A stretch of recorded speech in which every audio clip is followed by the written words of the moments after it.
The moment Alexandria Ocasio-Cortez told Senator John Kennedy, "You're just an old white man who doesn't understand the future." On live CNN, she made the catastrophic mistake every overconfident socialist makes. She forgot she was insulting a Rhodes Scholar who'd spent a week preparing to ask her basic economics questions that a bartender-turned-congresswoman with a $174,000 salary and designer wardrobe couldn't answer. CNN had organized the Great Debate. Green New Deal, future or fantasy? It was their attempt to give progressive policies a prime-time platform. They hoped to make Republicans look backwards and out of touch. They'd invited Alexandria Ocasio-Cortez as the champion of bold progressive change. She was the young face of democratic socialism. She was the congresswoman who'd become a social media superstar with 13 million Twitter followers and viral videos that dominated political discourse. She was the future, they told viewers. She was the voice of a generation demanding action on climate change and economic justice. They'd invited Senator John Kennedy to represent the opposition.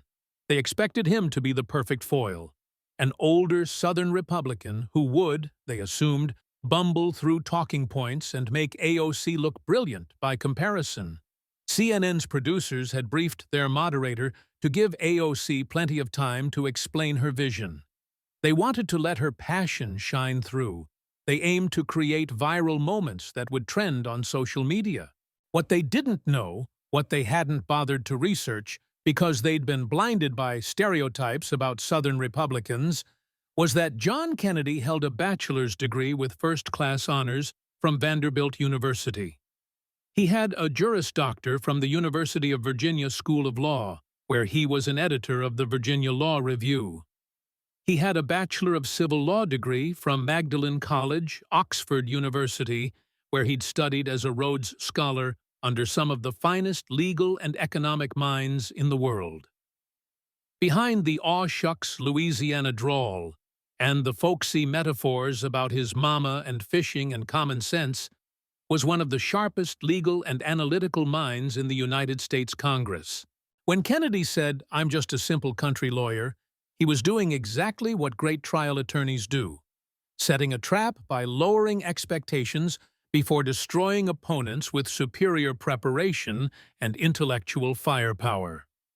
Kennedy had spent a full week preparing for this debate with the same intensity he'd once prepared for oral arguments at Oxford. He'd reviewed every AOC interview going back to her first congressional campaign. He'd reviewed every speech she'd given on the House floor. He'd reviewed every tweet she'd sent about economic policy. He'd analyzed the Green New Deal line by line. He'd consulted with economists about cost estimates. He'd calculated per household expenses. He'd documented every factual error and logical contradiction in her proposal. He'd compiled photos of her luxury lifestyle, the Met Gala, the expensive apartment, the designer shoes. He'd organized them for maximum impact.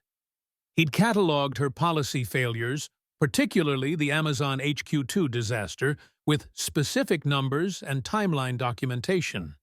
He'd even prepared that oversized calculator as a visual prop, knowing it would get laughs while making his mathematical points more memorable.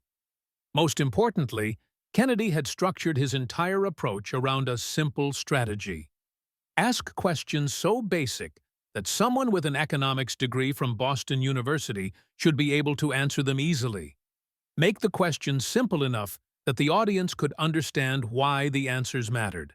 When she couldn't answer or got the answers wrong, let that speak for itself. No need for personal attacks. No need for complicated arguments. Just simple questions, undeniable facts, and the devastating contrast between her credentials and her actual knowledge. What happened in the next 90 minutes would reduce a social media superstar to a stammering mess who couldn't explain where $93 trillion comes from. She couldn't defend her own economics degree.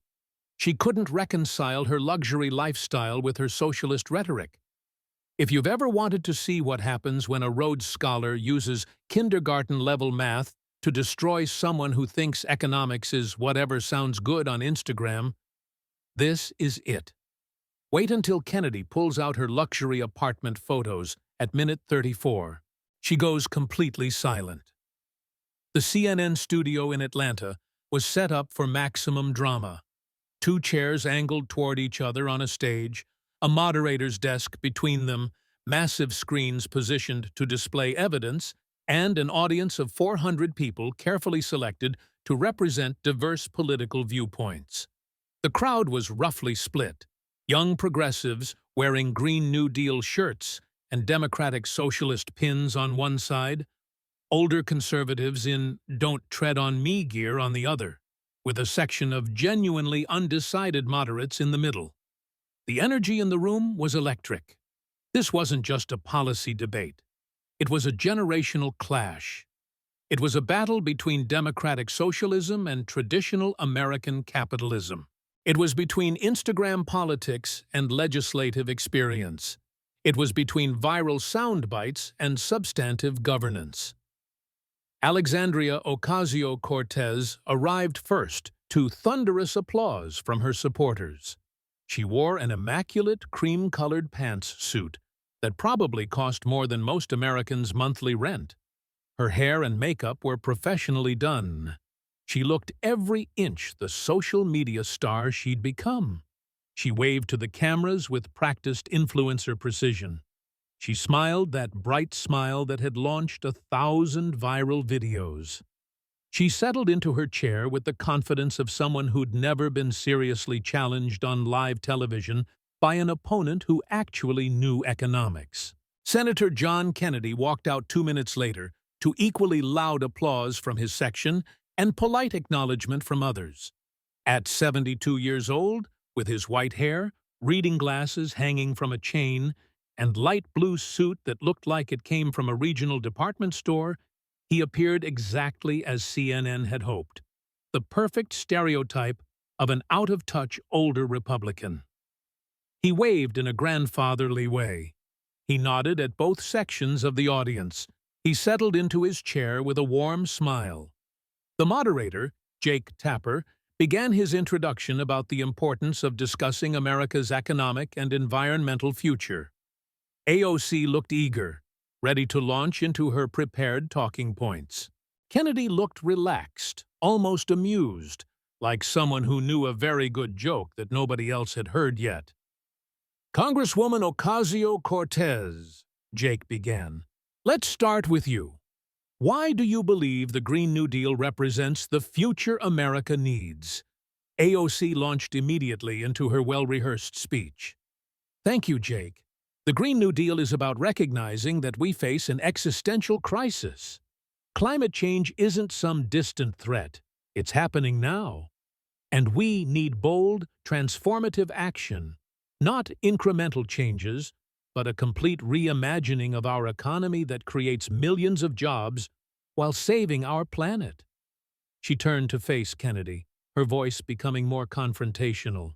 "Senator Kennedy represents the old guard, the backwards thinking that got us into this crisis. People who prioritize corporate profits over human survival, who can't imagine a different future because they're stuck in the past." The progressive section applauded enthusiastically. Kennedy smiled and adjusted his glasses. When he spoke, his Louisiana drawl was thick as molasses. "Well now, Congresswoman, that's quite a characterization. I appreciate your passion. I truly do." He paused, the smile widening. "But I'm just a simple country lawyer from Louisiana, and I have a few questions that might help us understand your plan a little better, if that's all right with you. A Rhodes Scholar playing dumb is like a shark wearing floaties." Jake turned to Kennedy. "Senator, what are your concerns about the Green New Deal?" "Oh, I don't know if concerns is the right word," Kennedy said, pulling out a comically oversized calculator from under his chair and setting it on his lap. The audience laughed. I'm more curious about some of the numbers. See, I like numbers. They're honest. They don't care about your politics or your Twitter followers. They just are what they are. AOC looked slightly confused by the calculator prop, but maintained her confident expression. Now, Congresswoman, Kennedy continued, still in that folksy tone, you went to Boston University, got yourself a degree in economics. That's mighty impressive. I'm sure your parents are very proud. That school costs about $60,000 a year now, doesn't it? So figure $250,000 or so for your education. I worked hard for my degree, AOC began. Oh, I'm sure you did. No doubt about it, Kennedy smiled warmly. So with all that economics education, can you help me understand something? I saw a video of you talking about unemployment, and you said, now let me make sure I get this right. You said unemployment is low because everyone has 2 jobs. Do you remember saying that? AOC's expression tightened slightly. That was taken out of context. Ma'am, I'm going to show the whole clip, full context. Is that all right? He nodded to the production booth, and video appeared on the screens. There was AOC in an interview saying earnestly, unemployment is low because everyone has 2 jobs. People are working 60, 70, 80 hours a week and can barely afford to live. The clip ended. Kennedy looked at the audience with exaggerated confusion. Now, I'm just a country boy, but that doesn't sound right to me. If I have 2 jobs, am I counted twice when they calculate unemployment? He looked at different sections of the audience. Folks, help me out here. If someone has 2 jobs, are they counted as 2 employed people or 1 employed person with 2 jobs? The audience shouted back, 1! Kennedy nodded. That's what I thought. See, unemployment is the percentage of people who don't have jobs. If you have 2 jobs, you're counted once, as employed, not twice. It's basic statistics. He turned to AOC, still smiling pleasantly. So when you said unemployment is low because everyone has 2 jobs, that was wrong, wasn't it? AOC shifted uncomfortably. The broader point I was making, the broader point doesn't matter much if the basic math is wrong, ma'am. See, you have an economics degree from a fancy school, but you don't understand how unemployment is calculated. And that worries me a little bit when you're proposing to remake the entire American economy. The conservative section applauded. The progressive section looked uncomfortable. Kennedy wasn't done. Let's talk about Amazon. Do you remember Amazon? AOC's jaw set. She knew where this was going. Amazon wanted to put their second headquarters in New York, your district. Would have brought 25,000 jobs to your constituents. Good jobs, high-paying tech jobs, the kind of jobs people dream about. He pulled out printed documents. The deal included $3 billion in tax incentives over 10 years.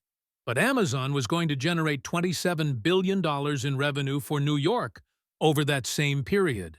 That's $27 billion minus $3 billion in incentives, which my calculator here tells me equals $24 billion for New York. He tapped the giant calculator for comic effect. But you opposed it, fought against it, and Amazon pulled out. Those 25,000 jobs, gone. That $27 billion in revenue, gone. New York got 0. Nothing. Zilch. Kennedy looked at the audience. And you know what Congresswoman Ocasio-Cortez said? She said those tax breaks, that $3 billion, could be spent elsewhere. He paused for effect. Ma'am, tax breaks aren't money you spend. They're money you don't collect. Without Amazon, New York doesn't collect any money from Amazon. You can't spend money you never had. He shook his head in exaggerated disbelief. You turned $27 billion in revenue into zero, and you called it a victory. Now, I'm just a simple man, but where I come from, turning $27 billion into zero isn't a victory. It's a catastrophe. AOC tried to respond. Those jobs would have been exploitative.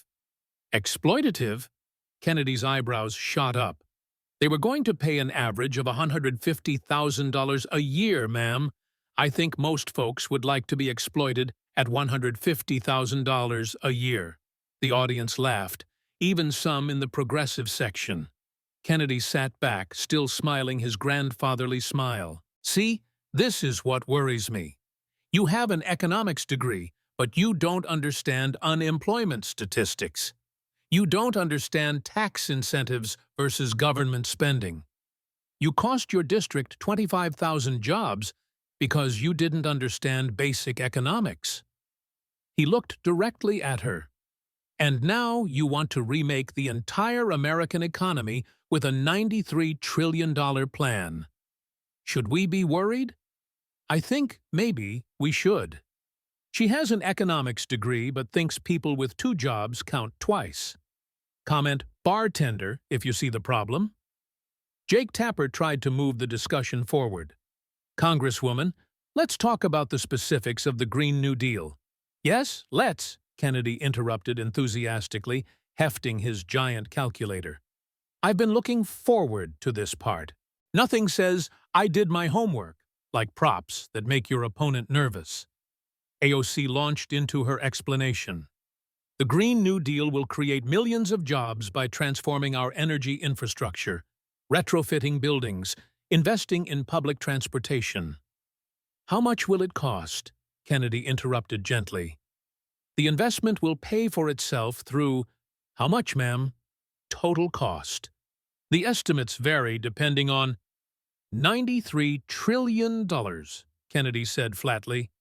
That's the most credible estimate from multiple economic studies. $93 trillion over 10 years. Is that number in the ballpark? AOC bristled. That's a right-wing talking point. Ma'am, it's from economic analyses done by research institutions, not right-wing blogs. Actual economists calculated what your plan would cost, and they came up with $93 trillion. He started tapping on his giant calculator with exaggerated concentration. Now, let me work this out. $93 trillion divided by, let's see, 128 million households in America. He tapped more buttons, squinted at the display. That comes out to $726,162 per household. He looked up at the audience. Folks, can you afford $726,000? Because that's what your share of this plan would be. The audience erupted. No! Shouted from all sections. Me neither, Kennedy agreed cheerfully. And I'm a United States Senator. If I can't afford it, how can regular families afford it? He turned back to AOC. So here's my question, ma'am. How do we pay for $93 trillion? AOC took a breath, the same way we paid for World War II and the New Deal. Kennedy held up his hand. Stop right there. World War II cost about $4 trillion in today's dollars.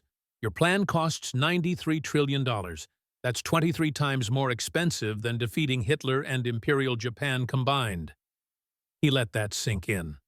So the comparison doesn't really work. Try again. How do we pay for $93 trillion? Through progressive taxation, closing corporate loopholes.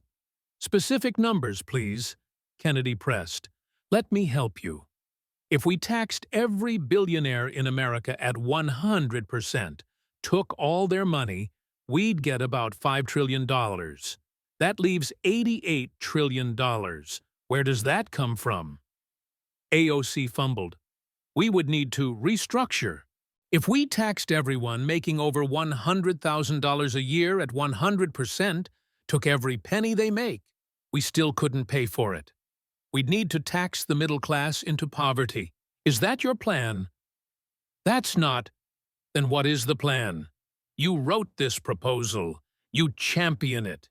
You say it's essential for our survival. So tell us, how do we pay for it? Silence. AOC genuinely couldn't answer. Kennedy pulled out printed pages.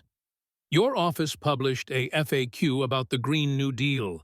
Then you deleted it. Do you remember why? It was a draft document. It said you wanted to provide economic security for all who are unable or unwilling to work. Unwilling. He showed the deleted FAQ on the screens, highlighted sections glowing. You wanted to pay people who didn't want to work. How does that help the economy? The audience was laughing now.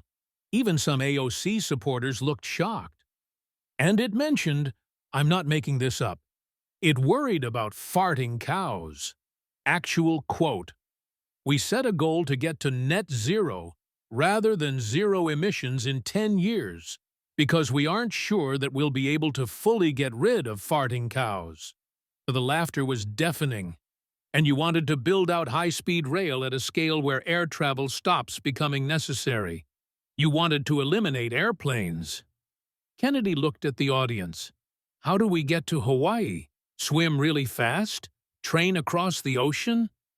He turned back to AOC, his tone becoming more serious under the folksy delivery. You deleted this FAQ because people started asking basic questions you couldn't answer. Like, how much does this cost? Where does the money come from? What happens to airline workers? What about the million industries that depend on air travel? He tapped his calculator. 700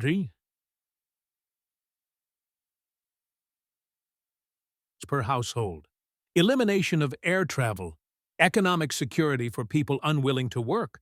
Government control of energy, transportation, housing, and basically the entire economy. Kennedy looked directly at her. Ma'am, I'm just a simple country lawyer, but I know a bad deal when I see one. And this is the worst deal in the history of deals. It costs $93 trillion you can't fund, destroys industries that employ millions, and hands total control to the government. He paused. That's not a new deal. That's a raw deal for every American family. $726,000 per household. Can't explain funding. Deleted FAQ. Share if you smell the BS. AOC tried to regain ground. We need to tax the rich to pay for... Speaking of rich people, Kennedy interrupted with a mischievous smile, let's talk about you. He pulled out a folder of photographs. She walked right into it like a moth to a very expensive flame. Kennedy displayed a photo on the screens, AOC in her white Tax the Rich dress at the Met Gala, posing on the red carpet surrounded by celebrities. This is you at the Met Gala. Beautiful dress. Very striking message. Tax the rich, in big red letters. He paused, looking at the photo.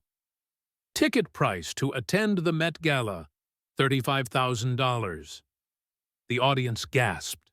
Now, I'm just a country boy, but $35,000 seems like a lot of money for one party. That's more than half of what the median American family makes in a year. He turned to the audience. How many of y'all have ever been to a $35,000 party? Silence. No hands. Me neither. Most expensive party I ever went to was my daughter's wedding, and that didn't cost nearly that much. He turned back to AOC, still smiling. So you wore a tax-the-rich dress to a party that costs more than most Americans make. Do you see the irony there? AOC tried to explain. I was invited as a representative. You were invited because you're famous, ma'am. Let's be honest. And you went to a $35,000 party while regular people can't afford their rent. Kennedy pulled out more photos. This is your apartment building, Navy Yard in Washington, D.C. Very nice. Luxury amenities, gym, rooftop pool, concierge service. He showed photos of the upscale building. Monthly rent, $2,700. That's $3,400 a year just for rent. He looked at the audience. That's more than many families make in total income. Just her rent. More photos appeared. Designer shoes. These are Manolo Blahnik shoes. You wore them to a photo op about income inequality. They cost $580 for one pair of shoes. Kennedy pulled out his wallet dramatically. I wear boots from Walmart. Cost me $39. They work just fine. Keep my feet dry. Help me walk. What do $580 shoes do that my $39 boots don't? The audience was laughing and applauding. And you own a Tesla. Beautiful car. Very nice. Costs about $50,000. He shook his head. While you tell working families they need to sacrifice, while you attack fossil fuels, while you preach about equality. Kennedy walked through it systematically. Met Gala, $35,000 ticket. Luxury apartment, $2,700 a month. Designer shoes, $580 a pair. Tesla, $50,000. Your salary, $24,000 a year. He paused. And you complained that your salary isn't enough. You said it's hard to live on $174,000 a year. He turned to the audience. The median household income in America is $70,000. She makes 2.5 times that and says it's not enough. The audience booed loudly. Kennedy held up his hands. Now look, I'm not saying you shouldn't make a good living. Congress people work hard, I understand that. But you can't preach about equality while living in luxury. You can't wear tax the rich to parties that cost more than people make. You can't attack capitalism while enjoying its benefits. He looked directly at her. See, I'm honest, I'm comfortable, not rich like some folks, but I'm doing all right. I own that. I do not pretend otherwise. His voice became firmer. But you live like the 1% while preaching about the 99%. You enjoy luxury while telling others to sacrifice. You're a champagne socialist, ma'am. And where I come from, we have a word for that. He paused for perfect timing. Hypocrite, with very expensive shoes. $35K party. $580 shoes, luxury life. Preaches socialism. Comment fraud if you see it. Jake Tapper tried to moderate. Let's move to questions about representation. Oh yes, Kennedy interrupted. Let's talk about representation. Specifically, who you actually represent. AOC began. As someone from the Bronx who knows the struggle of working families— Hold on there, Kennedy said gently. Let's talk about where you're actually from.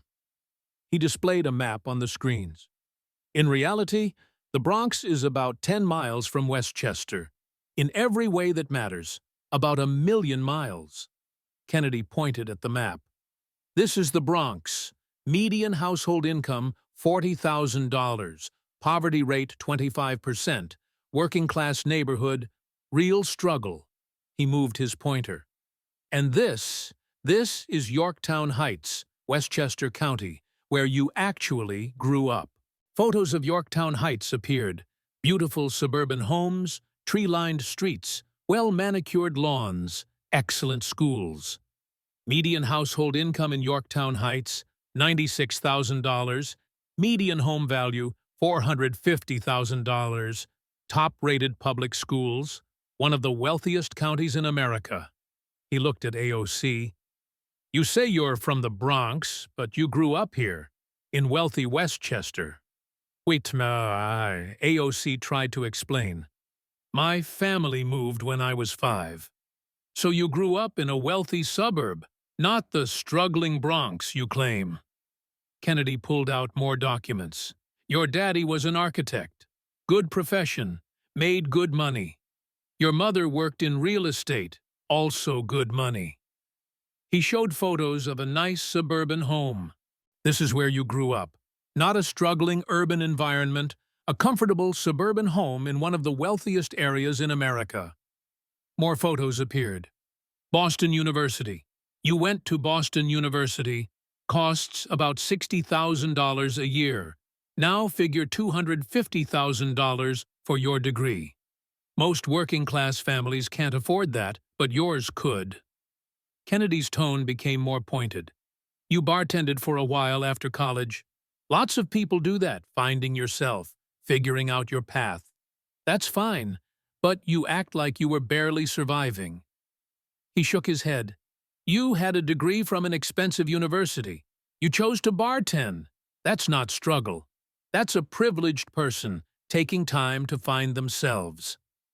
He displayed a comparison on screen. The story AOC tells, from the Bronx, working-class family, struggled to make ends meet, bartender fighting to survive. The reality? From wealthy Westchester, professional parents, $250,000 education, comfortable upbringing. Kennedy looked at the audience. She presents herself as this working-class girl who pulled herself up from nothing. But it's not true. She grew up with advantages most Americans never get. He turned to AOC. Why lie about it? Why pretend to be something you're not? AOC tried to respond. I'm proud of my background.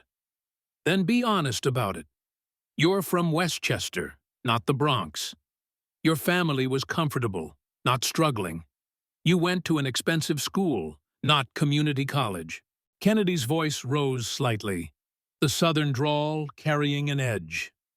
You manufactured a working-class narrative because it plays well politically.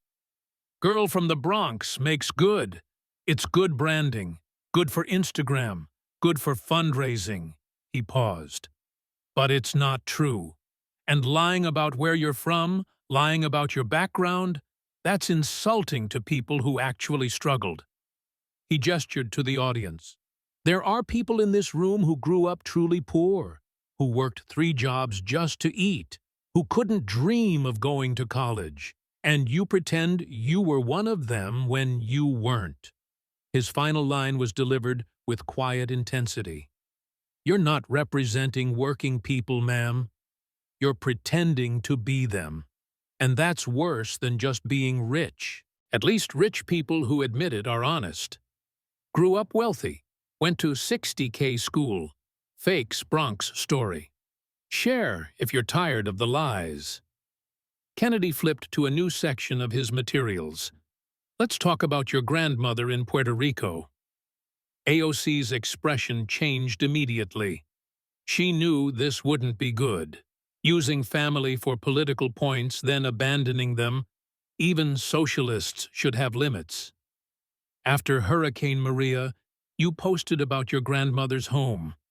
Posted pictures of the damage. Very sad situation. Hurricane damage is terrible. He showed her tweets on the screens. AOC posting about her grandmother's damaged home, using it to attack the federal response and President Trump. You made it very political. Blamed Trump. Blamed America. Used your grandmother's suffering to score points. He paused. Then something interesting happened. Kennedy pulled out new documents. Conservative commentator Matt Walsh saw your posts, and he did something. He organized a fundraiser to help your grandmother, to actually fix her home. Photos of the GoFundMe campaign appeared on screen. People donated real money, from real people who wanted to help an elderly woman in need. And you know how much they raised? The final total appeared, $104,153, over $104,000 for your grandmother. The audience murmured in appreciation. And you know what you did? Kennedy paused for maximum effect. You said no. Your office rejected the money, refused to let your grandmother receive it. The audience gasped, then booed. Why? Because it came from conservatives. Because accepting help from people you disagree with would ruin your narrative. He pulled out the official statement from AOC's office declining the funds. Your office said it was a cynical stunt, But ma'am, it was $104,000 real money for your real grandmother who you said was suffering. Kennedy's voice became harder. So let me ask you directly. Did your grandmother's home get repaired? AOC hesitated.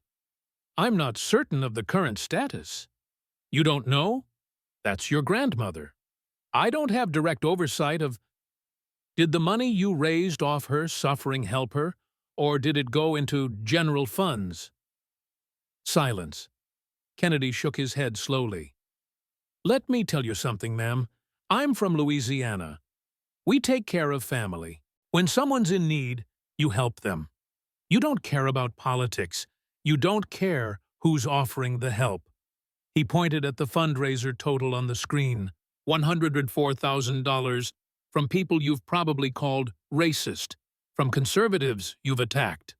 They wanted to help your grandmother, and you said no. His voice dropped to a disappointed rumble.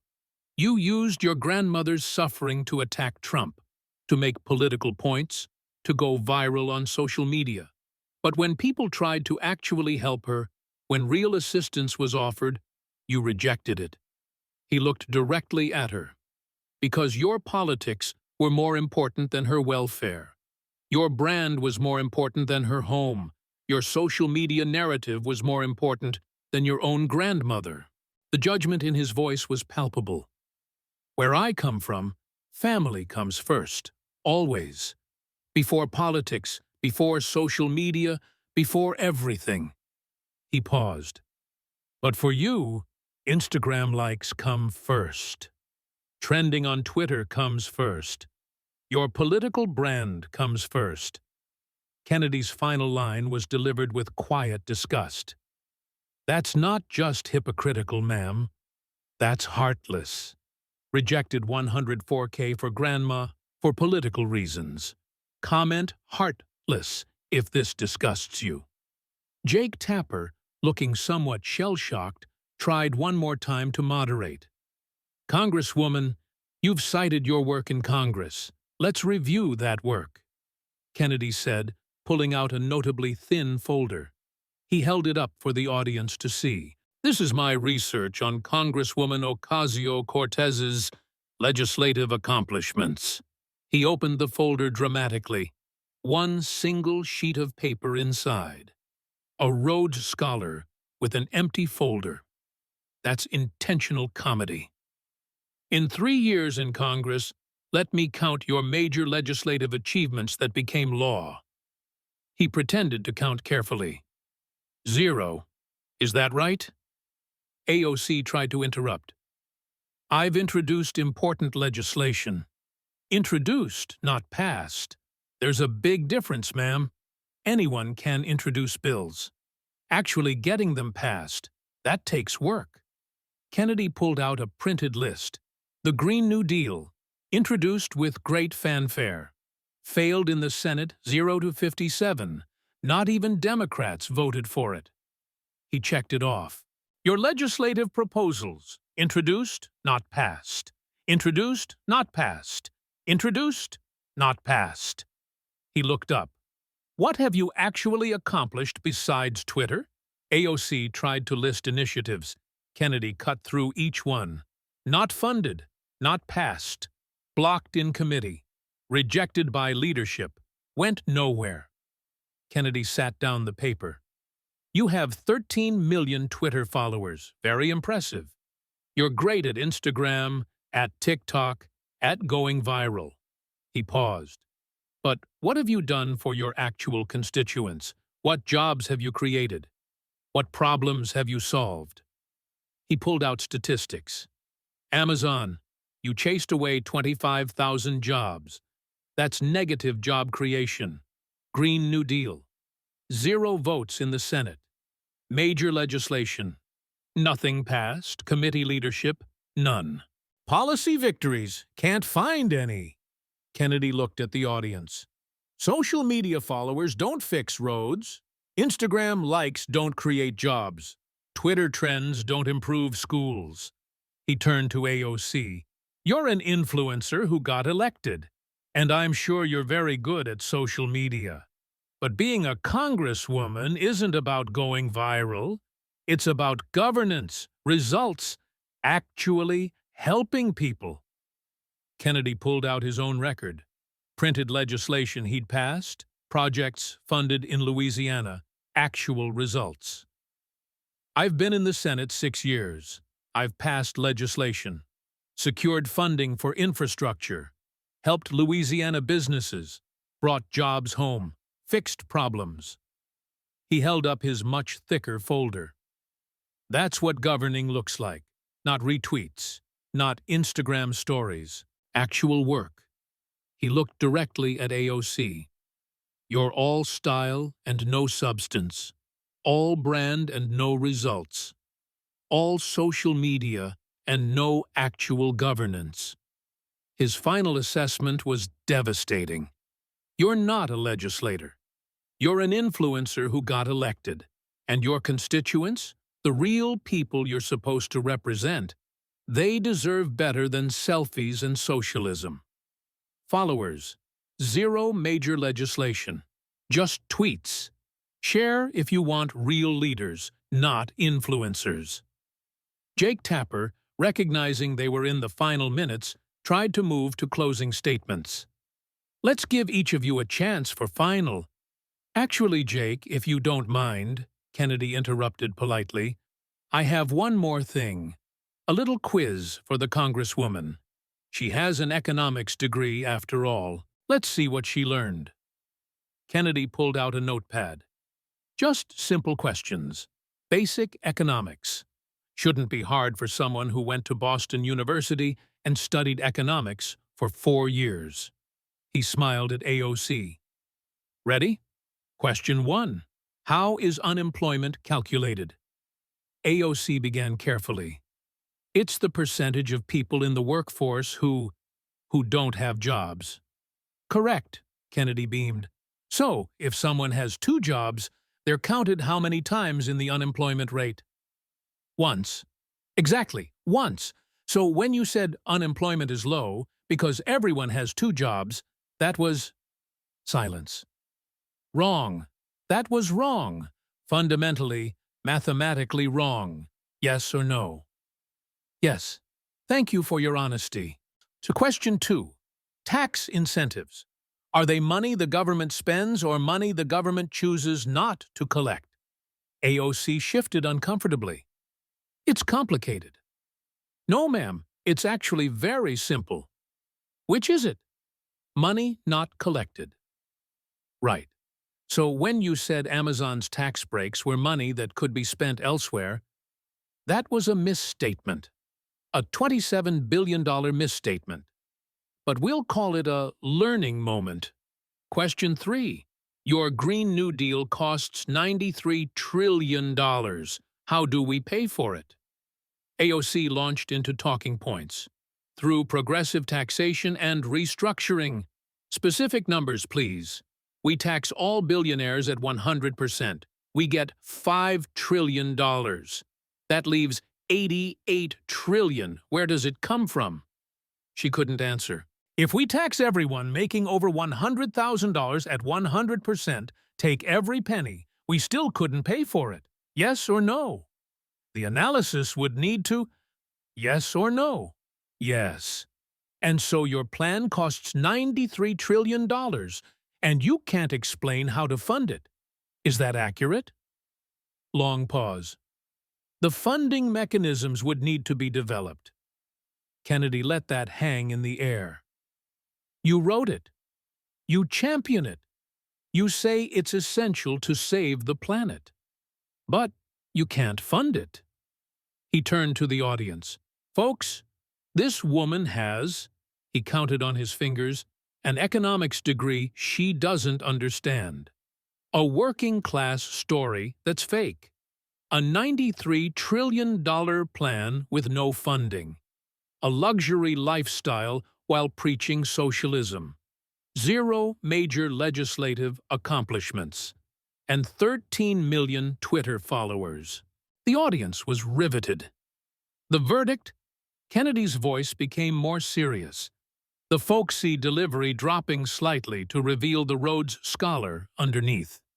Now, I'm just a simple man from Louisiana.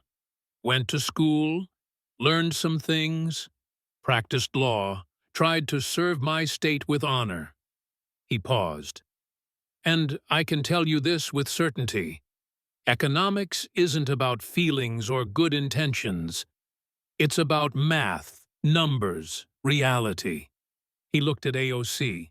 Socialism isn't about justice or fairness. It's about government control, taking from producers and giving to government to redistribute. It's been tried dozens of times in dozens of countries, and it fails every single time. His voice rose. And leadership, real leadership, isn't about Instagram followers or Twitter trends. It's about knowing what you're doing, understanding policy, delivering results, actually helping people. He gestured at AOC. You, ma'am, are very good at social media. I'll give you that. You can tweet. You can trend. You can go viral. You're an influencer. He paused. But you can't explain basic economics. You can't fund your own proposals. You can't pass legislation. You can't even help your own grandmother when people offer money. Kennedy's final line was delivered with devastating simplicity. You're not qualified to run America's economy. You can barely understand your own economics degree. And respectfully, that's dangerous. The conservative section erupted. Standing ovation. Applause so loud it drowned out everything else. AOC sat frozen, unable to respond. Her social media confidence completely shattered by basic questions she couldn't answer. Kennedy stood, nodded politely to the audience, shook hands with a shell-shocked Jake Tapper, and walked off stage to thunderous applause. The debate was over. And so, effectively, was AOC's credibility as an economic policy expert. The video exploded across every platform simultaneously with a force that surprised even seasoned political observers who'd seen countless viral moments come and go. Within 1 hour, 28 million views. Within 24 hours, 87 million views. Within 48 hours, 156 million views. Within 1 week, 203 million total views. For context, the average State of the Union address draws about 30 million viewers. This debate had nearly 7 times that audience. And the numbers kept climbing. Simple country lawyer became the instant viral phrase. Memes flooded social media. Kennedy with his giant calculator, Kennedy's "I'm just a simple man" expression while destroying AOC with facts, Kennedy's folksy smile while asking questions she couldn't answer. The juxtaposition of his humble demeanor and his intellectual destruction of her positions became iconic. Conservative media went into overdrive. Fox News replayed the full debate 3 times in the first 24 hours. Sean Hannity dedicated an entire episode to the Rhodes Scholar versus the bartender. Tucker Carlson did a segment on what happens when social media meets actual economics. Laura Ingraham brought on economics professors who used Kennedy's questions as teaching examples of basic concepts AOC had gotten wrong. But more tellingly, mainstream media couldn't defend AOC this time. CNN's own post-debate panel looked uncomfortable. Even sympathetic commentators had to admit that Kennedy had scored significant points and that AOC had struggled with basic economic questions. MSNBC tried to spin it as stylistic differences, but their own viewers weren't buying it. The comments sections were brutal. The New York Times ran a surprisingly honest analysis. When style meets substance, how a Senate veteran exposed the limits of social media politics. The article noted that AOC's inability to answer basic questions about her signature proposal raised legitimate concerns about policy expertise in the Instagram age. Economics textbook publishers contacted Kennedy's office within days, asking permission to quote his explanations of unemployment statistics and tax incentives. His simple breakdown, "Tax breaks aren't money you spend, they're money you don't collect," became a standard teaching example. McGraw-Hill wanted to feature his Amazon explanation in their next edition. Pearson asked to use video clips in their online economics courses. Multiple professors wrote to thank him for making basic concepts so clear that even students who'd struggled with the material could understand after watching him explain it. The bartender economics meme reached critical mass and became shorthand for policy proposals that sound good but don't withstand basic scrutiny. Political cartoonists had a field day. AOC behind a bar trying to mix a drink labeled $93 trillion, while Kennedy asked, "How much does that cost?" Conservative merchandise sellers made fortunes on T-shirts featuring Kennedy's calculator and the phrase, "Do the math." Even centrist Democrats started using bartender economics as a critique of progressive proposals, much to AOC's fury and embarrassment. Universities began using the debate in multiple courses. Economics departments used it to teach basic concepts and what happens when you misunderstand them. Political science classes analyzed it as a case study in preparation versus popularity. Communications departments studied Kennedy's technique, how he used humor and humility to disarm before destroying with facts. Law schools showed it to students learning cross-examination techniques. Business schools used it in negotiations courses to demonstrate how to control a conversation through strategic questioning. How's that economics degree working out? Can you explain unemployment again? $726,000 per household. Simple Country Lawyer taught you math. Calculator emojis. Her social media engagement numbers told a devastating story of declining influence and credibility. Pre-debate. Her tweets about economic policy routinely got hundreds of thousands of likes and tens of thousands of retweets from an adoring base that saw her as a brilliant young voice challenging the establishment. Post-debate. Those same types of tweets were getting ratioed mercilessly. More critical replies than likes. More mockery than support. Her followers started declining for the first time in her political career, dropping by over 400,000 in just 2 weeks. As casual supporters and even some true believers recognized she couldn't defend her positions when challenged by someone who actually understood economics. The replies to her economic tweets became brutal and unavoidable. How's that economics degree working out? Can you explain unemployment again? Third time's the charm, as they had. $726,000 per household. Still waiting for that funding explanation.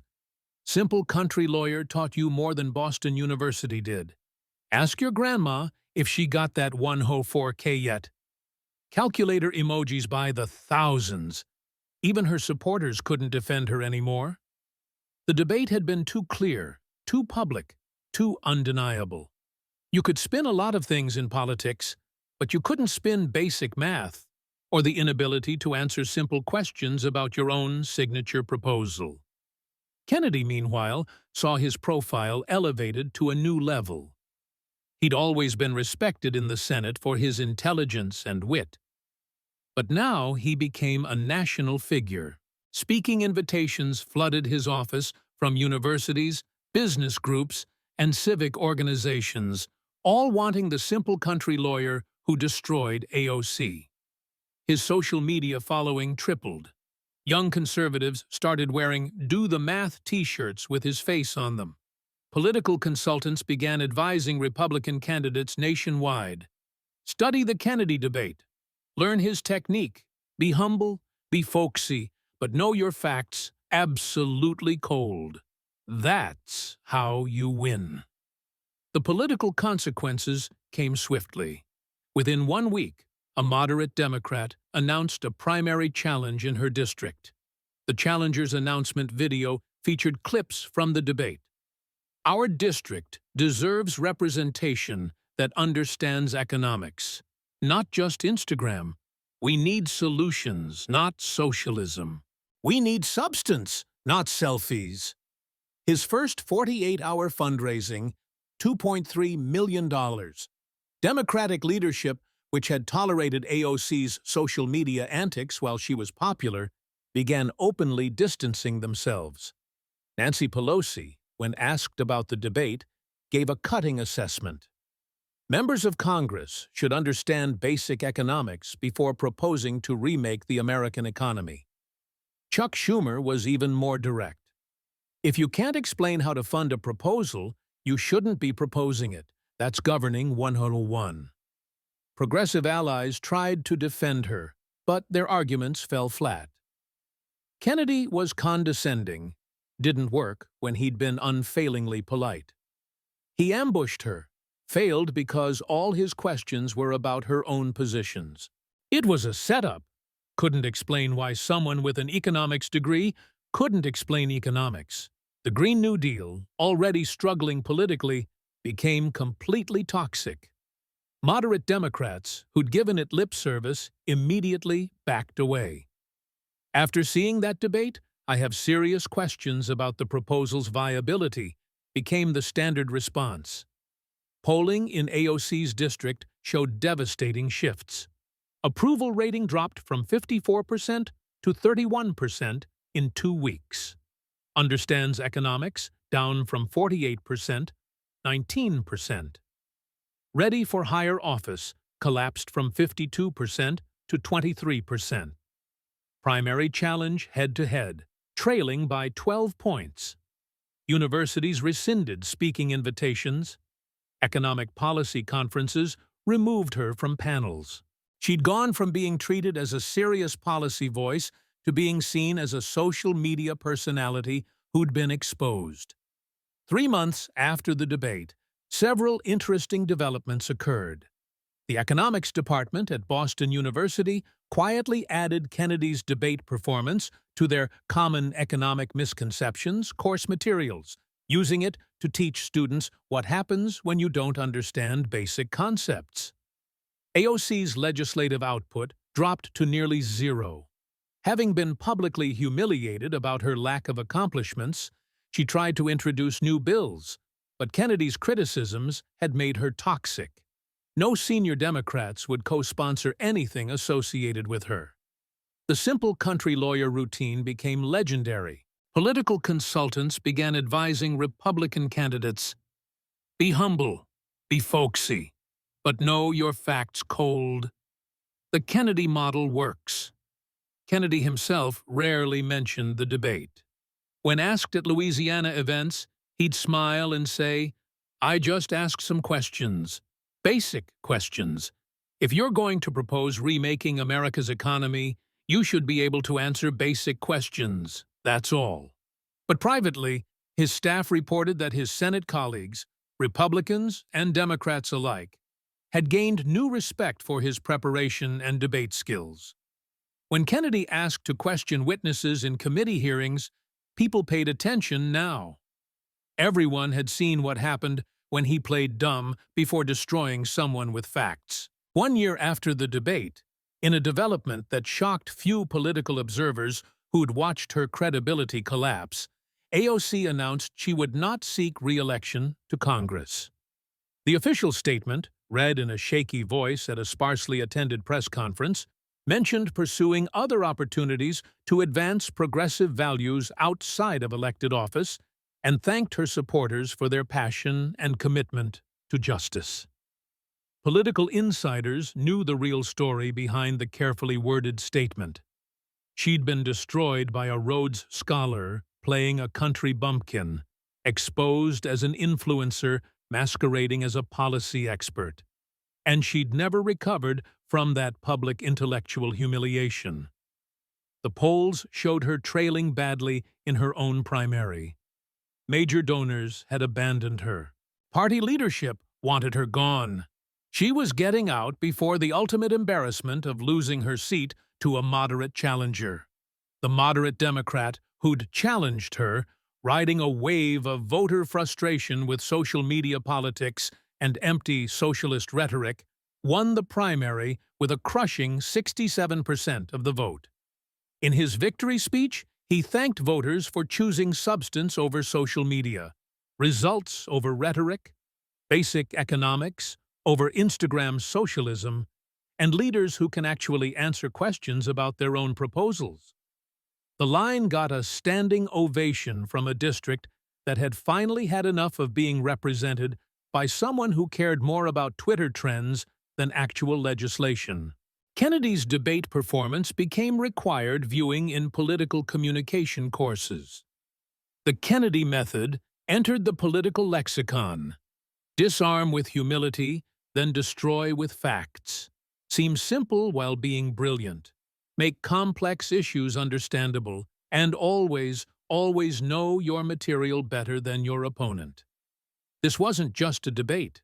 This was a lesson in what happens when social media popularity meets actual knowledge, when style confronts substance, when an influencer faces someone who actually understands policy. Senator John Kennedy proved something that had been forgotten in the age of viral politics. Intelligence matters. Preparation matters. Understanding basic economics matters. You can't fake expertise when someone who actually knows the material asks simple questions. AOC represented something that had become too common in American politics. Politicians who are great at social media, but terrible at governing. Who can go viral but can't pass legislation. Who preach economics they don't understand. Who build brands instead of solutions. Kennedy exposed that fraud with devastating effectiveness, not through insults or personal attacks, but through basic questions that someone with an economics degree should have been able to answer. How is unemployment calculated? How do tax breaks work? How do we fund $93 trillion? She couldn't answer. And that inability, exposed on live television in front of 200 million viewers, destroyed the illusion of expertise she'd built on Instagram. The contrast was perfect and brutal. A Rhodes Scholar who had spent a week preparing versus a bartender turned congresswoman who thought her Twitter followers made her an expert. A lawyer who understood policy versus an influencer who understood hashtags. A legislator with actual accomplishments versus someone whose primary achievement was going viral. Kennedy showed America that you can defend capitalism. You can explain economics. You can point out socialist hypocrisy. And you can do it all with a smile and a folksy demeanor that makes your opponent look even worse when they can't respond to simple questions. More importantly, he reminded voters what to demand from their representatives. Not Instagram followers, but actual knowledge. Not viral tweets, but past legislation. Not designer outfits at $35,000 to parties, but real work helping constituents. Not social media brands, but substantive governance. The lesson was clear. In the end, reality beats fantasy. Math beats feelings. Preparation beats popularity. And a Rhodes Scholar with a calculator will always defeat a bartender with an economics degree she doesn't understand. If you want leaders who understand math over influencers who understand hashtags, share this story. Comment, "Do the math," if you're tired of bartender economics from luxury apartments. Because Kennedy proved what we all knew. You can't run America's economy on Instagram likes and $93 trillion plans you can't fund. Substance beats style every single time.